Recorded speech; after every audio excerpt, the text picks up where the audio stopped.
Welcome back to another episode of The Adversity Advantage. I'm your host, Doug Bopst, and today's guest is Michelle Segar.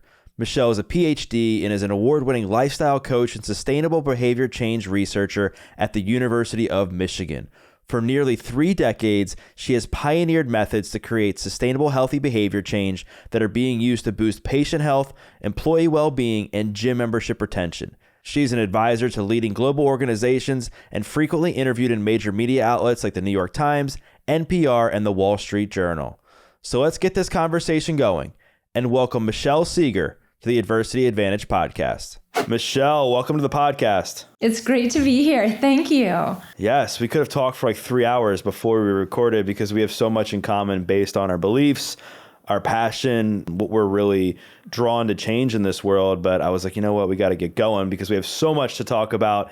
And your expertise is in habit formation, behavior change, and really getting people to create lasting change after they start something new.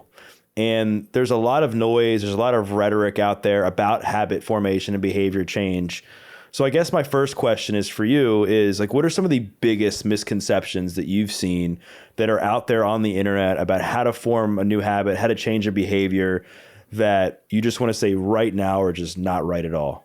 The thing I'm going to say first is that nothing is ever true for everyone, right? So when I say I think something would be better in a different way, it's not because it would be better for everyone, but because of my read of the research and of, under the bell curve for most people, so let's jump into that. It's very popular and it's been very popular for years to promote forming habit, creating automatic habits that we don't have to think about for any behavior. And I want to say, habits are great, right? They, having offloading decisions, that I don't have to think about the floss when I'm brushing my teeth. Beautiful. I have so many things to think about. I depend on my flossing habit. But from my perspective, there's been an overgeneralization of the value of habit formation when it comes to complex behaviors like healthy eating and exercise, because habit formation is based on the habit loop, which is very dependent on stability and rigidity and everything being the same. And most people's lives can't accommodate those conditions. And under those circumstances, then habit formation for complex behaviors becomes less valuable for people whose lives can't accommodate it. And I think most people's lives for complex behaviors cannot accommodate habit formation for healthy eating and exercise. So just for some context, or maybe for the listeners that aren't familiar as much with building habits, they haven't heard about the habit loop. Like if you could describe just in the simplest form, like what exactly is the habit loop that you're talking about? Sure. So the habit loop, is generally described as having 3 parts, starting with a cue. So if we're talking about flossing, for example, the cue might be putting your toothbrush in the holder, and then you automatically reach for the behavior, second part of the habit loop. You're flossing, you floss, and then you have the third part of the loop, which is the reward. And, who knows, what is the reward for flossing? Sense of accomplishment, feeling a clean mouth, whatever it is. And then it's a loop, so it reinforces itself and it becomes automatic because of the way our brains work. And for simple behaviors and in places where there aren't a lot of disruptions like the bathroom, habit loops work great. But if we're talking about a complex behavior like exercise, you have to plan it, you may have to change, you may have to get someplace, and then you think about all the people and activities that potentially interact with that. Well, that's a lot going on, a lot more than flossing inside the bathroom. So anyway, that's what the habit loop is. So now that we've kind of identified, in your view, some misconceptions that are out there when it comes to behavior change, I want to kind of get into it because there's so many people that are looking to not only build healthy behaviors, but they're also looking to sustain them. Not only the people who are looking to break bad behaviors, but looking to sustain the bad behaviors. So, I mean, maybe we can make this interactive and I can go over 2 behaviors that one I'm trying to build and the other one I'm trying to break. And maybe you can walk me through that step by step as if I were approaching you in a coffee shop and we were talking for a few minutes. So one of the behaviors that is very poor of mine that I've been trying to work on this year is staying on my phone less. I found that it has increased my stress levels. I found that I'm more anxious. I found that it's impacted my sleep. And I wouldn't say I'm addicted to my phone. Like there's days where I can just put my phone away, but I notice myself spending way too much time on it, and I definitely want to spend less. So like if I were talking to you in a coffee shop, like how would you walk me through not only, stopping that behavior, so to speak, of just mindlessly scrolling on the internet, but sustaining it long term so that it's manageable? So before I answer your question and give you my thoughts, I want to be clear that my expertise is really in healthy behaviors like eating and exercise, lifestyle behaviors. But that doesn't mean I can't, give you some thoughts. It's just not, what I've done research on. Well, first of all, you're talking about stopping a behavior. So you're not talking about adding something explicitly to your life. And there are differences when you're trying to add something like adding fruits and vegetables versus taking away something like drinking Coke every day or something like that. So you're talking about stopping a behavior.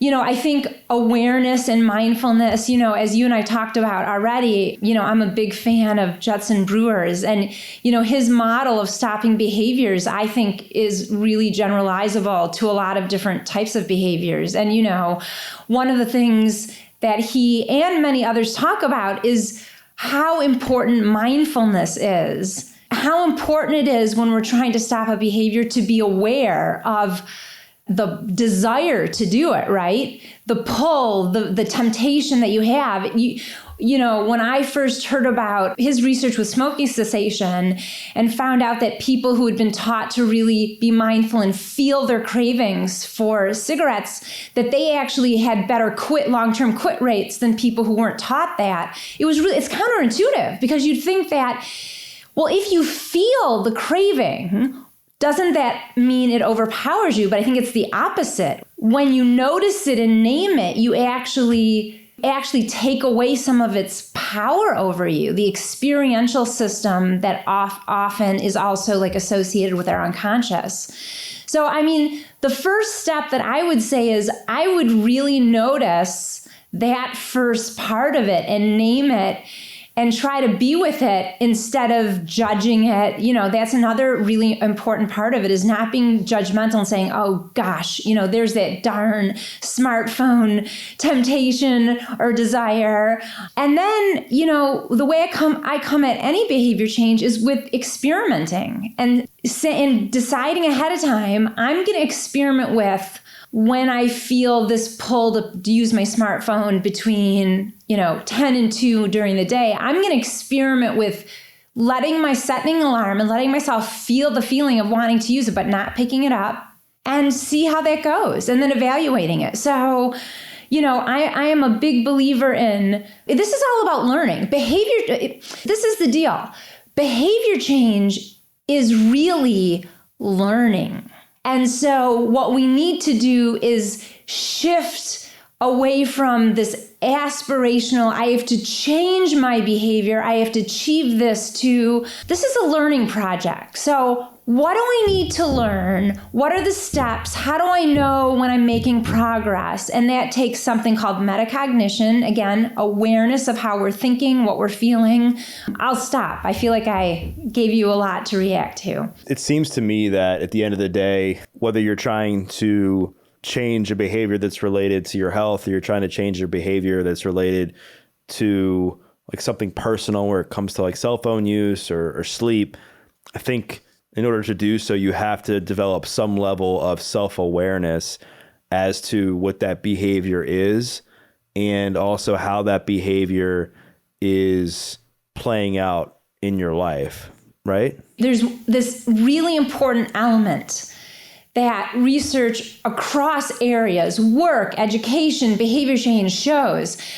Our reason for wanting to change our behavior, whatever that behavior is deeply influential. So if you have the wrong why for your behavior change, then you will not have a self-determined, autonomous, stable driver. And really, that is a prerequisite for what comes next. So let's get into that, because I know we're going to touch on this as we get into like actually changing health and fitness habits. And I think a lot of people get stuck on this because you hear it a lot, that in order to lose weight, or in order to achieve a fitness goal, or to do something that's better for you in some other area of your life, you have to establish this deep-rooted why in that area of your life, or in that behavior, as to why you're doing it. But I think people might get lost in saying, like, how do I discover this? Like, how do I get to that emotional level where I can transcend some level of emotional pain or motivation into something positive to make this behavior change? So how can people begin to do that? Well, the first thing is to recognize and to really believe that one's reason or why is deeply impactful. And it is. I can tell you the research, again, across behavior shows that it's the foundation. It is what determines whether we have high quality motivation or low quality motivation. It has a domino effect on everything. When it comes to exercise, let's focus on that behavior. When it comes to exercise, for example, we have to understand that our whys for exercise have really come from society. We've been socialized, educated, indoctrinated in terms of why we should be exercising. And to a great extent, that entire education has been setting us up to have suboptimal reasons for change, because focusing on health, current health, healthy aging, or losing weight or body shape, those research suggests that those are incredibly non-optimal. They get us to start exercising. In fact, when most people start exercising, that's why they report doing it. The problem is that they create shame and shoulds and contaminate our motivation. So one of the first steps is understanding if, in general, you've come to the game with these traditional but suboptimal whys, because we've got to address that. And then once you recognize, is that me? Then you need to figure out, okay, in general, do they effectively motivate me for the long term? And most people who are asking these questions, the answer is no. So people on their own I can't say to people, you can't have these reasons. They're bad for you, because then it's just going to feel like a should. So people have to discover through being asked the right questions if these reasons have been getting in their way or not, if these reasons have created lasting motivation or not. And to a great extent, almost everyone's going to say, hey, no, they haven't. So then there's like this pre-background part to answering your question. So once people acknowledge that, then it's like, okay, well, what will motivate me long term? And this is where what you said, self-awareness, really comes in. Well, deep down, regardless of what your old whys were, deep down, why do you want to do this? What do you want to change about the way you live your life and the way you feel? And how can this behavior help you do that? So we're shifting from future logical health, body-related goals to what research shows truly motivates sustainability and physical activity, especially, which is feeling good right now. And that has implications also for the activities we choose for physical activity. I want to dive into like how to tap into like developing a why that's tied to the mental and emotional benefits that come with exercise. But I want to go back a step. And you talked about how as a society, we've been essentially drawn to chasing wellness goals for the wrong reasons, specifically when it comes to health, aesthetics and stuff like that. But don't you think that, and I could be completely wrong, but don't you believe that there's a lot of people that are able to sustain some sort of like weight loss journey or health journey when they go to the doctor, and the doctor is like, all right, like if you don't start now, your life's going to be, you're going to live 10 years less, or you have type 2 diabetes, or if somebody has a heart attack, or if somebody gets put on blood pressure medication. Are these factors that can create lasting motivation or no? Not for most. You'd think. I would have thought so. I can tell you, if you would have asked me in 2006 this question, I would have said, oh my gosh, those are great reasons for creating lasting motivation to exercise. But then I collected data that suggested that health-related reasons were as poor motivators as weight loss reasons. And it created a bit of a crisis because it really shook some assumptions I had. But of course, the great thing about research is you learn things that you didn't expect to find, and then you have to learn more to understand why they happened. And once we think more deeply about why health-related reasons don't work long-term, for most people, again, remember, there's always some people. There are always going to be some people that go to the doctor and their doctor says you're pre-diabetic, and if you don't want to get into that dreaded category, you need to do X, Y, and Z, and that person is going to do X, Y, and Z. But most likely, the person who is successful doing X, Y, and Z for their doctor and sticking with exercise also is super organized and disciplined. It's a personality characteristic. So we would think that that would be the case, but if you talk to any clinician about whether these types of scenarios lead most patients to stick with it, they will tell you no.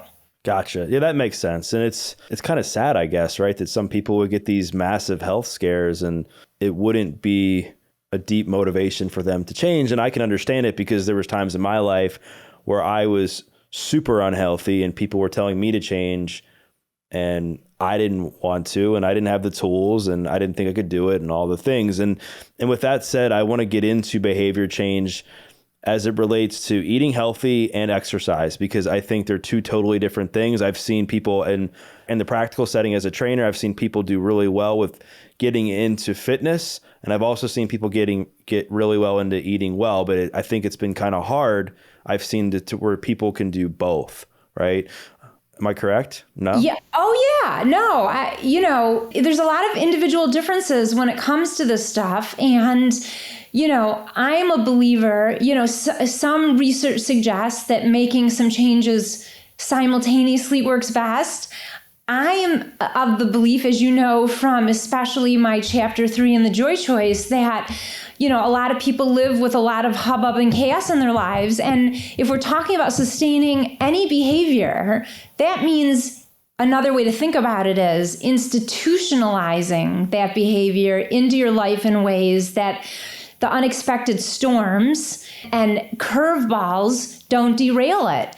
And if you're talking about that level of institutionalization, then you have to really learn how to do that. You have to learn where it's going to go in your life, what gets in its way, how do you get out of that, how do you avoid that thing, transcend that thing, overcome that thing, change your time. It's really this whole learning process. And so I believe that focusing on one behavior at a time really makes the most sense so that we can institutionalize it. And then once we're confident and have the skills to be consistent with it, then we're ready to start the other behavior, And some people might be better off starting with eating, a reason to start with exercise. And I do want to just acknowledge, as we're talking about exercise and mental health especially, like May is Mental Health Month, right? And it also happens to be, I think it's called Physical Fitness and Sport Month. So it's the combination of those two. And so there is some... From my perspective, again, there's individual differences that just make sense for people to follow, but think about it. If you learn how to become consistently physically active in ways that you can sustain, you get better sleep. It's good for mental health. It's good for mood. It's good for energy levels. When your stress is reduced, you have less stressful eating. So in a way, I view physical activity as kind of a gateway, a foundation behavior that sets our brain up in really great ways that then we can leverage those benefits. And then if people want to start with their changes in eating. So let's start with diving into how to create behavior change when it comes to fitness. Like, how can you get somebody who has some chaos at home? And when I say chaos, I don't mean anything necessarily traumatic. I'm talking about they have kids, they're married, they have a full-time job. And there's just so much that's at play besides just them and wanting to go to the gym. So in your research, what are some practical steps somebody can take, let's just say for that person who isn't consistent with going to the gym or isn't consistent with exercise? What steps can they take to create that behavior that's going to be sustainably changed? First thing is making sure that their why or reason for doing it is deeply compelling and relevant to daily life, not to aspirations, but to how we feel and function on a daily basis. So that's step one. We already talked about what to think about before step one. Step two is if we figure out what kinds of experiences we want or need from physical activity that's going to help reduce our stress, help us focus more at work, whatever it is, then we have to figure out, well, which physical activity is going to help me realize those benefits. And that's how we should choose our physical activity, based on which ones are going to help us realize the relevant and compelling daily benefits we're hoping to get from it, which again is what research shows is more compelling. And we want to care very much about how it feels to exercise while we're doing it. People think if I can just push through it, I feel so much better afterwards. The research pretty conclusively shows that it's how we feel during exercise, not afterwards, that determines whether we are motivated to do it. So we have to absolutely not pick physical activities that feel punishing. And again, this is where there's a little bit of an individual difference. Some people can push through punishment for decades and, good for them. There's nothing wrong with that. But we're talking about what most people need. And most people won't be consistent if exercise feels punishing. So we want to use exercise as a way to lift our mood and improve our quality of life. The new recommendations to the federal, the new guidelines that came out in 2018 in the United States and 2020 at the World Health Organization, threw out any criterion of duration, of threshold. Something is better than nothing is the new mantra. And that new belief system, if you will, gives us all grace to value what we're able to do, because the bottom line is we're only going to do what we can do.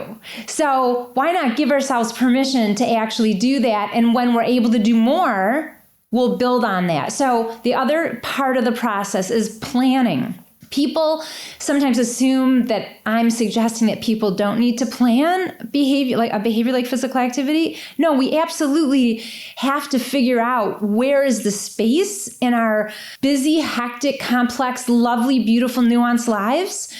But planning is just part of it, because without a doubt, something is going to get in the way at some point sooner or later. So the real skill at that juncture, if you will, the way to stay consistent is we have to learn how to improvise. We have to learn how to problem solve at the point when our plan is going to go, when things go awry with our plan. And so that's the other part. And as you know, that's what I wrote about. That's what the joy choice is. It's the perfect and perfect option that lets us do something instead of nothing. As you and I talked about it, or before we started recording, all or nothing thinking is this tremendous barrier that just derails sustainable change for most people. And not only is it normative, it's a cognitive distortion that we have been educated to believe, but it just gets in our way. I want to get into something that you said. Essentially, you're talking about these new guidelines that say that just something is better than nothing, right? I do think, though, that it can reach a point where that can be detrimental, where people are getting, say they're getting out. I'll use an extreme example where somebody's going out and just going for a 5-minute walk. And they're like, well, something's better than nothing. And then they keep doing that for months and months and months. And then eventually their body's going to adapt. And that 5 minutes is going to be like they were doing nothing, because now their body is physiologically adapted to that change. So how can somebody know when to progress, or know when something is getting too easy where they need to actually put more effort into the behavior that they're trying to change? When you talk about the body adapting, we're shifting into kind of a physiological fitness space away from a motivation behavior change space. Those are what I would say is that when it comes to exercise, we have to take a giant step back and understand that we have been taught a formula that sets almost everyone up to fail. So we have to understand that we people have concerns. I was giving a talk to physicians, and someone asked me a very similar question, and they said, well, how can I know that this isn't going to create a bad habit of just only doing 5 minutes of exercise? And there's a couple of answers. And the first answer is the alternative doesn't work. So we know that, right? The alternative of setting ideals and grandiose goals and the right goal doesn't work for most people. So the alternative doesn't work. Then we have to think about, well, what does research show? What is learning paradigm? What do learning paradigm show? And, starting small, using it as a learning project, a project where you think about what you're trying to achieve. Now, if you think about that 5-minute walk that you're talking about, that was really in the absence of a greater reason or why. So again, people have to have a compelling reason for trying to fit that in. And, I would say if someone wants to walk for 5 minutes every day for 6 months, isn't that a heck of a lot better than not walking at all for 6 months? Yeah, I mean, I agree with you. And I think that what you're trying to get at is the idea you're not prescribing somebody to just walk for 5 minutes. The idea is to get them moving. And you hope that while they're doing it, they enjoy it and they develop this why, and that they're going to want to do more of it because now they're enjoying it, and it's just building that into the routine. I was just curious to see like what your answer would be, because I just, as a trainer, I'm also into like the adaptability of how the body changes, and I can just speak from personal experience on that. I want to also get into something that you said that I see a lot, is that it's all well and good to start a fitness program, to go to the gym when it's New Year's, or when there's no stress in your life, or when maybe the kids are at school and things are good and now you have more time on your hands. I think the challenge becomes, and you kind of alluded to this, like when the chaos arises at home and now you have kids home with you, maybe there's some stuff going on there and you have more stress, you're not sleeping as well, and then all of a sudden you're like, all right, I'm just way too overwhelmed, I don't have time to exercise. So what do you say to that person who has been in a routine, been in a rhythm, and then all of a sudden they hit this roadblock, which is life? How do you navigate that so they can kind of keep going in a way that is sustainable? That is the story of behavior change for most people, right? So there's a couple of things that's important to understand. Number one, it's helpful to take a step back, and if you really value your physical activity, as I would think someone who's been doing it for a while does, just, if your kid's school changed up in some way, you wouldn't just drop your kids' schooling, you would have to adapt to it, right? And of course that happened during COVID in really challenging ways for a lot of parents. But if your physical activity is a really important part of how you take care of yourself so that you can be your best for all these other important life areas, I would propose that you don't just let it fall apart, but you actually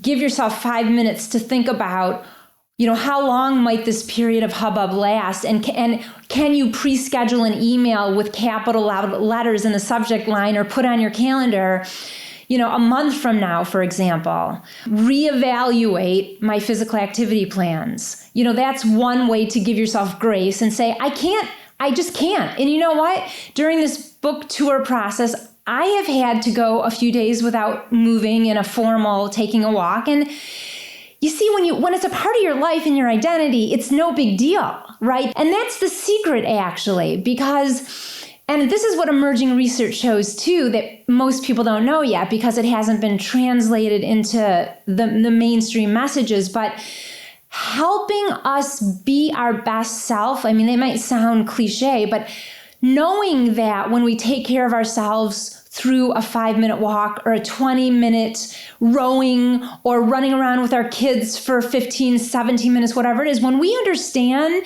that that is part of how we actualize who we are and it's part of our identity, then these blips, they're pretty meaningless, because we are so compelled to go back because this is who we are. But maybe you do need a pause. And then I tell people to put it in their calendar, reevaluate things. But then the other answer is that could you do things with the hubbub, right? And your kids might complain, but could you say every night after dinner, we're going to take a family walk, unless it's like minus 20 degrees in Michigan, for example, because doing something is better than nothing. You're modeling to your family and your kids that it's making the effort to be active is important. And the third strategy, which is, could be a joy choice strategy, is the perfect imperfect. So maybe you're used to taking a 45-minute every day, as I had been for a long time. And over the last couple months, I haven't had the time to take a 45-minute walk. So what do? Well, sometimes I take a 45-minute walk, but on other days I say, I'm going to pick the joy choice. And that is a 13-minute walk that lets me know that I'm doing something. And I embrace it. And so part of what we want to do is we want to rebrand the perfect imperfect option, not just as subpar compromise, something is better than nothing. That's so boring. No, it is an actual strategy that research shows is more likely to help us stay on the path of lasting change than feeling like we should be aiming for a bullseye. So you mentioned one of the joy choices is taking this 13-minute walk. I mean, is that just specific to something for you, or is that specific to what the research suggests? It's specific to a building that I walk to and then turn around at with my dog.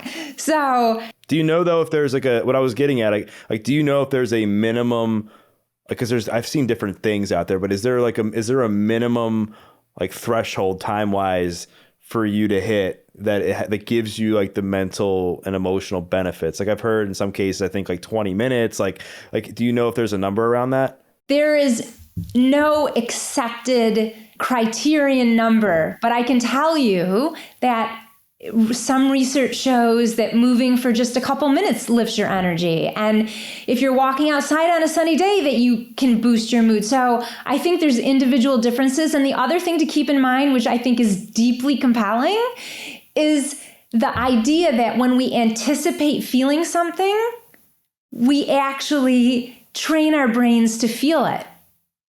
So going away from the rules, you see, the field of physical activity and eating, for that matter, has been constricted by thresholds and prescriptions and dose response categories. And the reality is that there may be some optimal dose in a laboratory that gets identified, but everything falls apart once we leave the lab. And so what we really want to be focusing on is what will people need to do to get some benefit so they keep wanting to do it, and then eventually also potentially want to do more when their life can accommodate it. It's more of a daily life focused approach than a dose response gold standard benefit approach. And I think what we're talking about here, we spent the last few minutes kind of discussing, goes under the umbrella of one of the things that you talk about in your book that can slip people up, and that's perfection. And I think we live in this world, and you touched on this, where it's all or nothing, where we set these New Year's resolutions, we set these crazy goals, and it's all right, for the next 90 days, 6 months, year, I'm going to cut out all processed foods. I'm going to cut out any bad behavior in my life. I'm going to do all these healthy behaviors and all these things that I haven't done in 15 years and whatever. So how can we start to develop a better relationship with this idea of perfection so that people are not so focused on doing everything 100%? They're focused on maybe doing it, 70 to 80%, 100% of the time. Well, I think the research is pretty compelling. There was a study done in the last couple of years with a weight loss registry in Portugal. So they're following people who've lost and maintained a significant amount of weight. And they did some assessments at baseline, and then they probably weighed them and took some baseline measures of flexibility. And then a year later, they did the measures again. And they were looking to see if people who on the weekends were more flexible with their eating actually did a better job of sustaining their weight loss. And they did. Again, it's counterintuitive. That's just one study. There was another study on physical activity substitution where they collected data through diaries with people, and they assessed how much physical activity they did, how often they substituted what they said they were going to do with a different activity. And again, lo and behold, at the end of the study, the people who did more activity substitution did more physical activity, and the statistics actually functioned. They mediated through the activity substitution. So those are just two studies. But let's think about this. Do you know Aesop's fable about the oak tree and the reeds? Do you know that fable? Aesop rings a bell, but... Well, it's this awesome fable of this giant oak, strong oak by the brook, and these tiny reeds, and they were, co-inhabiting, co-living together. And one day a big storm comes, and the oak tries to stay grounded with its roots and exactly harnessing its strength. And the reeds bend with the wind. And at the end of the day, when the storm was over, the tree was dead, pulled out of its roots. And the reeds were standing and alive and flourishing. And that fable, the moral of the story is it's better to bend than to break, and to be flexible than rigid. And that's what we're talking about. So whether we're talking about the research that I just talked about, or, this great wisdom of an ancient fable, it's logical. Now, this is an area where there are individual differences. My husband is not a good reed. He is an oak, and if you told him he's going to have to bend with the wind, he is not going to do it. And he survives as an oak because that's who he is across everything. And some people are oaks, and that works. But I don't think most people are. And so we need to have systems and tools that allow us to bend when we need to, and to feel good about it and know that we're being successful. So part of the solution is to know that when you make the perfect, imperfect choice, that you're not failing. That in fact, that is how you succeed. That's what research says.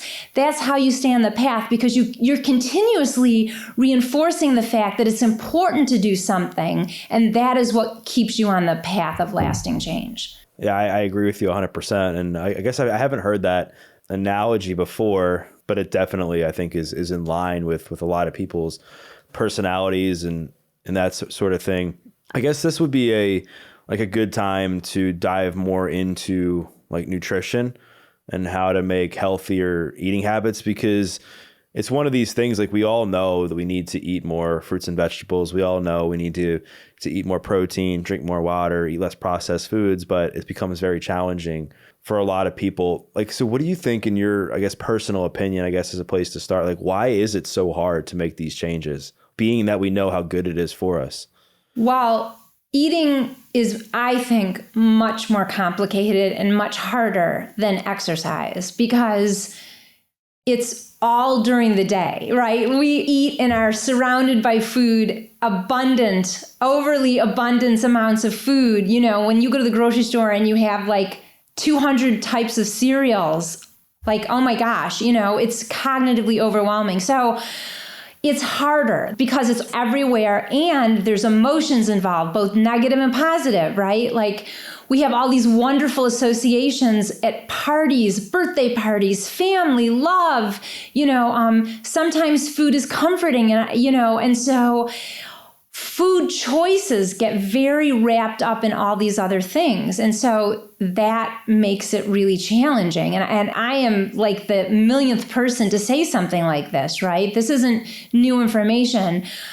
I do think there's something helpful, and it's a theory that I wrote about in my book, is the grounded theory of cognition, and this of desire. The grounded theory, I'm not saying it right, but it's about desire and eating. And what it shows is that our temptations, our desire, we think of the desire as happening outside of us, like there's this glistening chocolate cake that is just screaming our names, trying to seduce us, right? That's how we experience it. But in fact, it's in our skull. It's our memories of the cake. It's the experiences we had. It's the people we were with. It's the emotions we had. And I think there's something really empowering about understanding that when we feel tempted or cravings, that it's not really about what's out there. It's about what's in here. And I don't know. I feel like that is an empowering understanding to have. But I don't know that didn't fully answer your question. I think that's an important perspective to have. I think it's a really complex issue, right? Because you hear a lot about like emotional eating, and you hear a lot about like people overeating certain foods when they're stressed, or eating foods and it's messing with their sleep. But there's so much that I think goes into it that it's not just as simple as, all right, like these are the guidelines. This is what we know works. Like do this, right? Which is why I was interested to get your perspective. But again, like you mentioned the mind-body connection in that, which I think makes sense. But can I say one more thing about that? The do this. See, a big part of the problem that is shared between exercise and eating is that we feel like we should be doing things in a certain way. And human beings have a natural motivation to reclaim whenever our freedom has been taken away. So if we feel like we should eat this food or we shouldn't eat this food, we are motivated to do the opposite. And that is the biggest problem as far as I'm concerned. So, I mean, we could probably have a whole conversation about that, and I don't think we need to, but I just think it's important to point out that so much of our approaches have been steeped in this should-based motivation that only sets us up to actually rebel against it. And, you know, if we can remove the rebellion, then the whole world is our oyster. I didn't mean to have a food metaphor there, but yes. I think we all love this sense of independence and autonomy when it comes to the way we live, right? And I think you touched on that we really need to do with what fits within our individual values, what works for us, our lifestyles, and that sort of thing. But specifically for behavior change when it comes to eating healthier, like what are the steps that somebody can take to make sure that they're doing it in a sustainable way? Well, when I work with clients on this, we pick one thing. So I'm not talking about eating, deciding to eat 3 fruits and 2 vegetables a day and cut out this. No. So I'll give you an example. One type of behavior would be trying to include more fiber at dinner every night, in your family's dinner. That takes planning, that takes, certain behaviors at the grocery store, it takes preparation, and then it takes enacting the cooking and, figuring out recipes to do stuff. That's one thing. And that is how I start with my clients, is only picking one thing. Because again, if we're talking about institutionalizing something, we have to know the ins and outs of it. And that one thing, adding more fiber and vegetables to dinner to dinner Monday through Friday, that is a big enough task to learn how to do. And so that is what I would say to someone is pick one thing. Or maybe someone is always snacking after dinner. That would be the one thing that I would work on. Let's focus on, how do we deal with that snacking on foods that that person doesn't want to snack on? And that becomes the focused challenge, because there's a lot going on there. And how do we learn to sustain a behavior if we're juggling 5 different complicated things? Because on days we just get tired, and you can't keep 5 balls in the air all the time, right? So let's work with just one.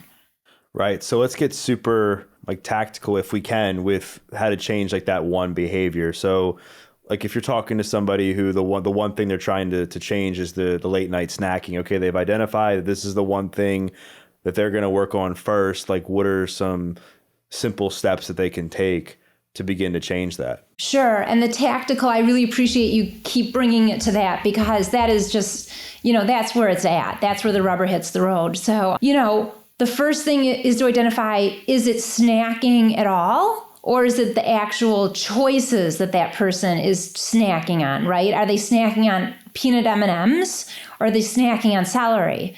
So potentially a first step would be to exchange or substitute something, like if it's a bowl of M&Ms, with something else that might still help that person, get some kind of the crunch that their brain is wanting. And for sure, coming at it as an experiment to understand, like, how is that substitution going for you? Why do you want to make it? Again, a change like that, I would want to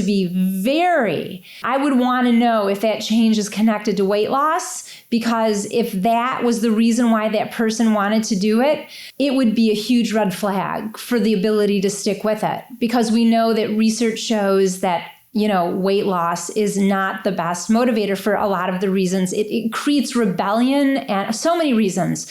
So I would want to help that person form a more deep, personally meaningful, and if it is weight loss, what's behind the weight loss? Do you want to have more energy? What are the reasons behind that? And so I would have them try for a week. Like, I work with people in week periods. So they would have a plan. What's the substitute for what you're going to do? I think going cold turkey might not be a great idea, in that instance. Pick an alternative behavior or food choice that is going to be more adaptive, you're going to feel better about. What is it going to be? What's your plan to get it? Have it ready, right? If it's celery, and again, that's like the stereotypical, probably a bad idea because it's so stereotypical, but have it ready so that you can just grab it and you don't have that as a barrier too. So the prep that goes into that. And then the next session, I would talk to the person. I would have them assess, how did it go and what types of things got in your way? And, it's at that point that people feel if they did 3 out of the 5 nights. I've had clients who come to that session having done 3 out of the 5 nights and they feel like failures. And so that's where that all or nothing thinking really gets in the way. It's a huge success, right? But the other cool thing is that when things don't go according to plan, that is gold. Those are the nuggets where we can learn what's really getting in the way so we can develop more tactical beliefs and strategies and tactics. Yeah, because let's face it, if somebody is doing better 3 out of the 5 nights, that beats them doing better 2 out of the 5 nights or 1 out of the 5 nights or 0 out of the 5 nights, and they can build off of that. And I really like how you touched on that. If the first thought comes to weight loss, like, what's beneath the weight loss? Is it they want to have more energy? Is it they really are sick and tired of the way they feel about themselves when they put on certain outfit or clothes? Is it because they want to be able to keep up with their kids? Like, get deeper than just the weight loss. I'm glad you touched on that. I just read a new weight loss study that showed that the recipe for success was really focusing on how people felt. So there is really something about trying to tie our choices to noticing deeply how they make us feel in the moment on an experiential level. What are your thoughts on like time frame? Because we've heard different narratives that it takes like 21 days to make or break a habit and stuff like that. Like, what is your opinion on that? And have you seen any research that there is like an accepted time frame when it comes to behavior change? There is a cited statistic that is based on a study that was published in 2010, heavily cited across industry and in academia. But, the problem with that was that it's an average that goes from 18 days to 250 days across 5 different behaviors. So, anything that's an average that represents that wide variation is really kind of meaningless, I think. No, I don't believe that there is any known criterion number of days for behavior change. And, part of the reason is because it's not a linear process for most people.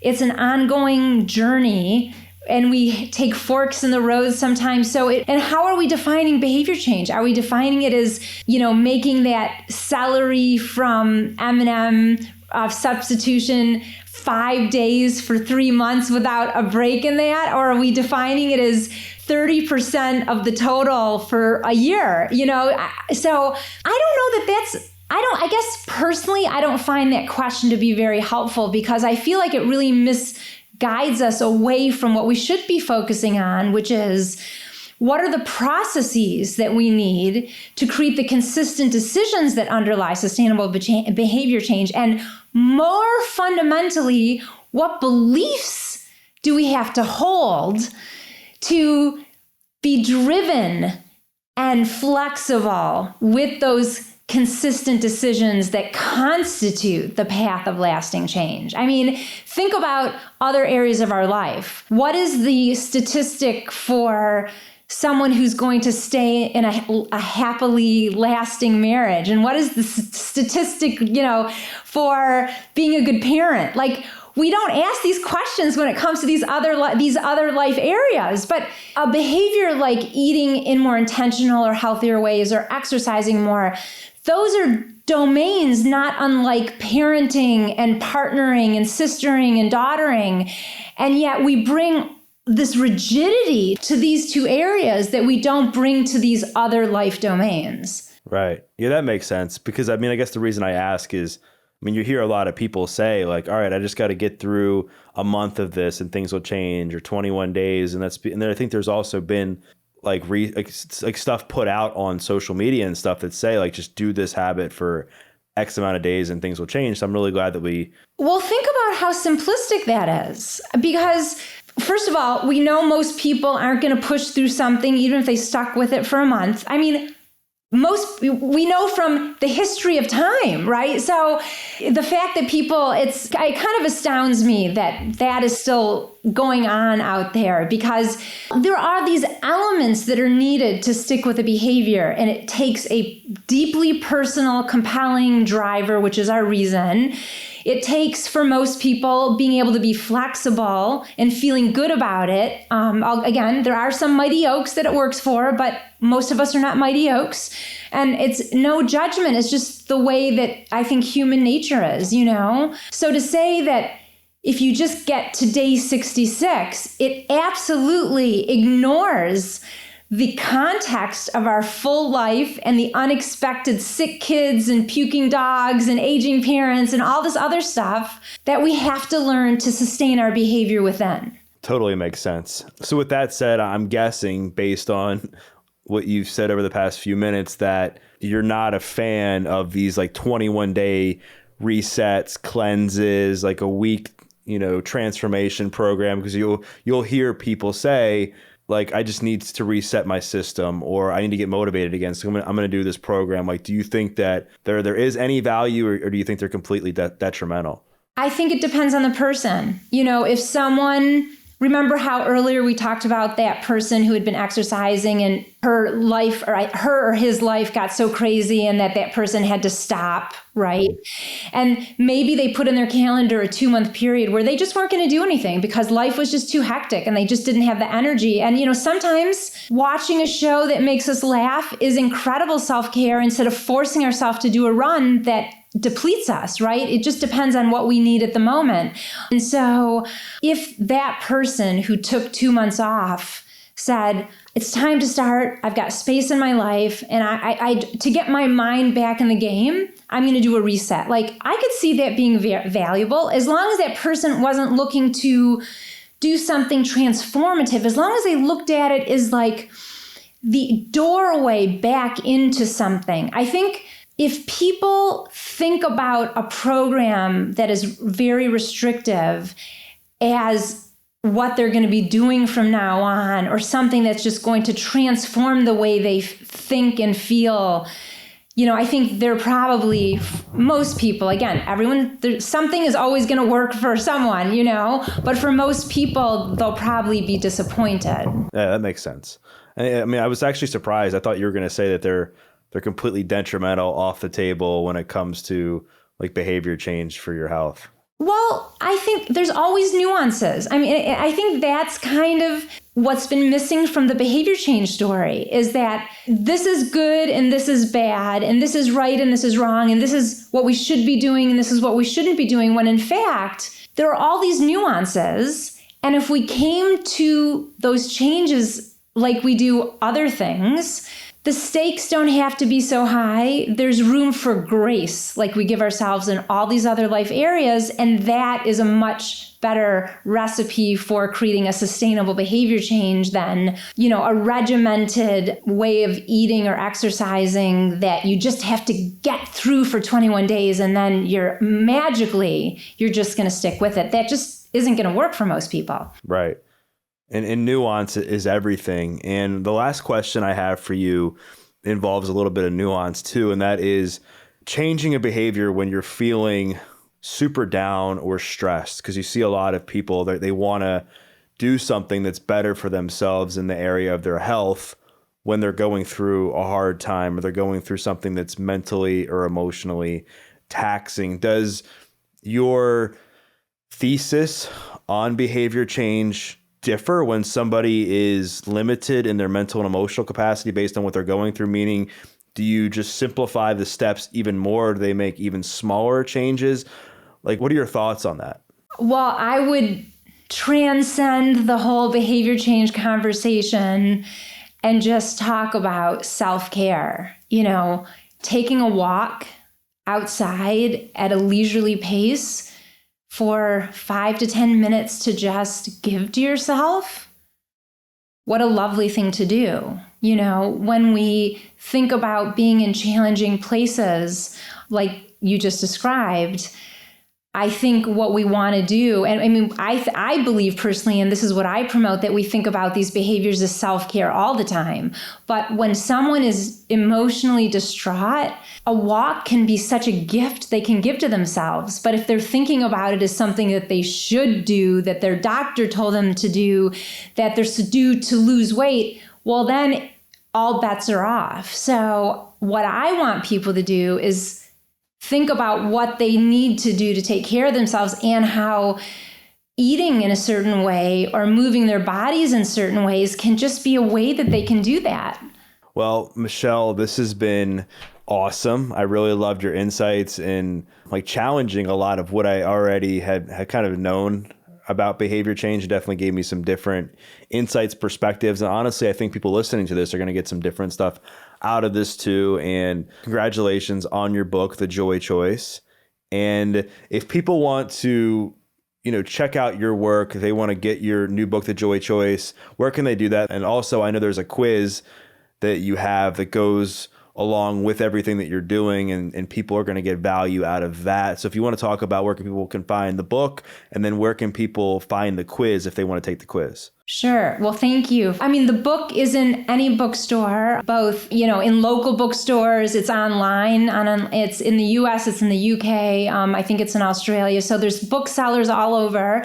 If people want to know more about the book, they can go to my website, which is michellesegar.com, which is also the same place where they can access the free quiz, which will help them identify what their core decision traps are. And, we didn't have time to really go into it, but through my coaching, I've identified 4 core decision traps that when things go awry, there are these tendencies, these beliefs, these traps that tend to derail optimal decision making. And on the quiz, you can identify which of those you might have, or the people you work with if you're like a fitness trainer, and how to optimally get around them, if you will. So awesome. Well, I will make sure to include the links to that stuff in the show notes. And I think we talked about perfection, which I think is one of the decision traps. And I think that's a big one for a lot of people when it comes to behavior change. So I agree. I think it's the biggest, actually. So yeah, that's the 4th trap. So thank you for having me. It's just been a pleasure to talk about these ideas with you.